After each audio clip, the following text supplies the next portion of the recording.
అందరికీ నమస్కారం. ముందుగా ఓం శ్రీ మాత్రే నమః అని కామెంట్ పెట్టి లైక్ చేసి మా ఛానల్‌ని సపోర్ట్ చేయండి ఫ్రెండ్స్. హిందూ క్యాలెండర్ ప్రకారం కార్తీక మాసంలో వచ్చే చివరి రోజు అమావాస్యకు ఒక ప్రత్యేకమైన స్థానం ఉంటుంది. అమావాస్య ప్రతి నెల కృష్ణపక్షం చతుర్థి తిథి తర్వాత రోజు వస్తుంది. ఈ ఏడాది కార్తీక మాసంలోని కృష్ణపక్ష అమావాస్య తిథి కార్తీక అమావాస్య. కార్తీక అమావాస్య తిథి ప్రారంభం నవంబర్ 19 ఉదయం 9:43 గంటల నుండి ప్రారంభమై నవంబర్ 20 మధ్యాహ్నం 12:17 గంటలకు కార్తీక అమావాస్య తిథి ముగియనుంది. అయితే తెలుగు క్యాలెండర్ ప్రకారం చూసుకున్నట్టయితే కార్తీక అమావాస్య ఈ ఏడాది నవంబర్ 20, 2025 గురువారం రోజున జరుపుకోనున్నారు. కార్తీక మాసంలో వచ్చే చివరి రోజు అనగా అమావాస్య రోజు ఏం చేయాలి, ఎలాంటి పూజలు నిర్వహించాలి అన్న విషయాలు మనం ఇప్పుడు ఈ వీడియోలో తెలుసుకుందాం. మామూలుగా మనకు ప్రతి నెల పౌర్ణమి అమావాస్య తిథులు వస్తూ ఉంటాయి. అయితే ప్రతి నెల కాకుండా కొన్ని ప్రత్యేకమైన మాసాలలో వచ్చే పౌర్ణమి అమావాస్యలను ప్రత్యేకంగా పరిగణిస్తూ ఉంటారు. అమావాస్య ప్రతి నెల కృష్ణపక్షం చతుర్థి తిథి మరునాడు వస్తుంది. అమావాస్య రోజు గంగా స్నానం, శ్రీ మహావిష్ణువును పూజించడం వల్ల పుణ్యఫలం లభిస్తుందని మత విశ్వాసం. అలాగే లక్ష్మీదేవిని పూజించడం వల్ల ఆర్థిక సమస్యల నుంచి విముక్తి లభిస్తుందని నమ్ముతారు.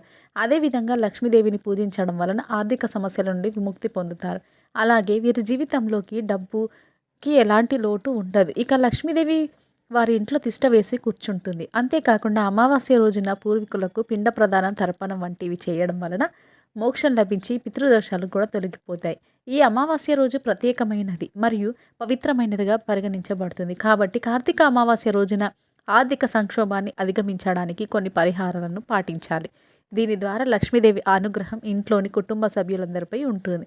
కార్తీక అమావాస్య రోజున లక్ష్మీదేవికి సంబంధించిన కొన్ని పరిహారాలను పాటించడం వలన జీవితంలో డబ్బుకు ఎలాంటి లోటు ఉండదు. అలాగే మీ సంపద పెరుగుతుంది. ఈ పరిహారం ఏమిటంటే లక్ష్మీదేవికి సంబంధించిన నామాలను జపించడం. కార్తీక అమావాస్య రోజున లక్ష్మీదేవి యొక్క 108 నామాలను జపించడం వలన ఇంట్లోనే ఆర్థిక ఇబ్బందులన్నీ తొలగి లక్ష్మీదేవి అక్కడ నివసిస్తుందని నమ్మకం. లక్ష్మీదేవి 108 నామాలను జపించడం శుభప్రదంగా పరిగణించబడదు.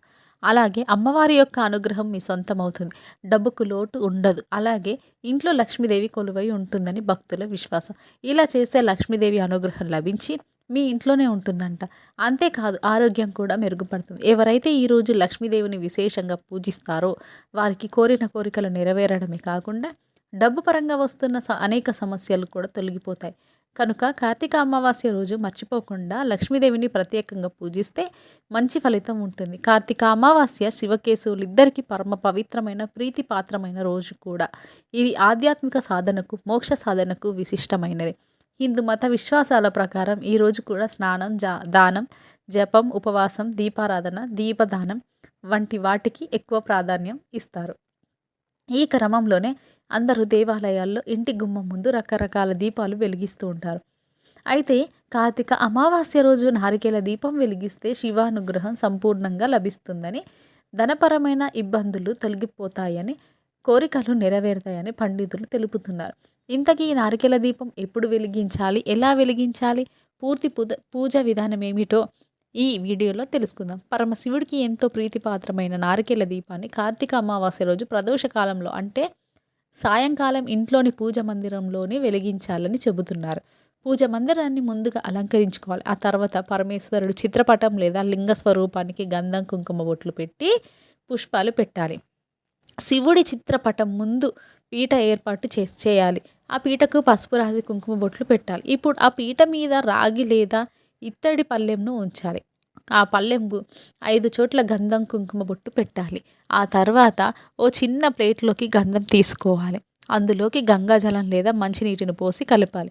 ఆ తడి గంధంలో ఉంగరపు వేలు ముంచి పళ్ళెంలో స్వస్తిక్ గుర్తు రాయాలి. ఆ స్వస్తిక్ గుర్తుకు 4 చోట్ల గంధం, కుంకుమ బొట్లు పెట్టాలి. ఇప్పుడు ఆ స్వస్తిక్ గుర్తు మీద బియ్యాన్ని కుప్పలాగా పోసుకోవాలి. ఇప్పుడు ఓ కొబ్బరికాయను తీసుకొని పసుపు నీళ్ళతో శుభ్రం చేసి దాన్ని పగలగొట్టాలి. ఆ 2 కొబ్బరి చెక్కలను పళ్ళెంలోని బియ్యం మీద ఉంచాలి. ఇప్పుడు అందులో ఒక కొబ్బరి చిప్పకు 5 చోట్ల గంధం, కుంకుమ బొట్లు పెట్టాలి. అనంతరం ఆ కొబ్బరి చిప్పలో ఆవు నెయ్యి లేదా నువ్వుల నూనె పోయాలి. ఆ తర్వాత 2 వత్తులను కలిపి ఒక వత్తిగా చేయాలి. అలాంటివి 3 రెడీ చేసుకోవాలి. ఈ 3 వత్తులను కొబ్బరి చిప్పలో తూర్పు వైపు ఒక వత్తి, ఉత్తరం వైపు రెండోది, ఈశాన్యం వైపు 3వ వత్తి ఉంచాలి. అలా ఉంచిన తర్వాత ఏకహారతి లేదా అగరబత్తితో వెలిగిస్తూ దారిద్ర్య దుఃఖ దాహనాయ నమ శివాయ అనే మంత్రాన్ని 108 సార్లు చదవాలి. నారికేళ దీపం పక్కన ఉన్న మరో కొబ్బరి చిప్పలో తీపి పదార్థాలను నైవేద్యంగా సమర్పించి, అంటే ఒక కొబ్బరి చిప్పలో నారికేళ దీపం, మరో కొబ్బరి చిప్పలో నైవేద్యం పెట్టాలి. ఇలా దీపం వెలిగించిన తర్వాత ఆ దీపం చుట్టూ పుష్పాలు అలంకరించాలి, అక్షింతలు వేయాలి, దీపానికి హారతి ఇవ్వాలి. నారికేళ్ల దీపం కొండెక్కిన తర్వాత ఈ 2 కొబ్బరి చిప్పలను దీపం చుట్టూ ఉన్న పూలు అక్షింతలను ఎవరు తొక్కని చోట చెట్టు మొదట్లో వేయాలని చెబుతున్నారు.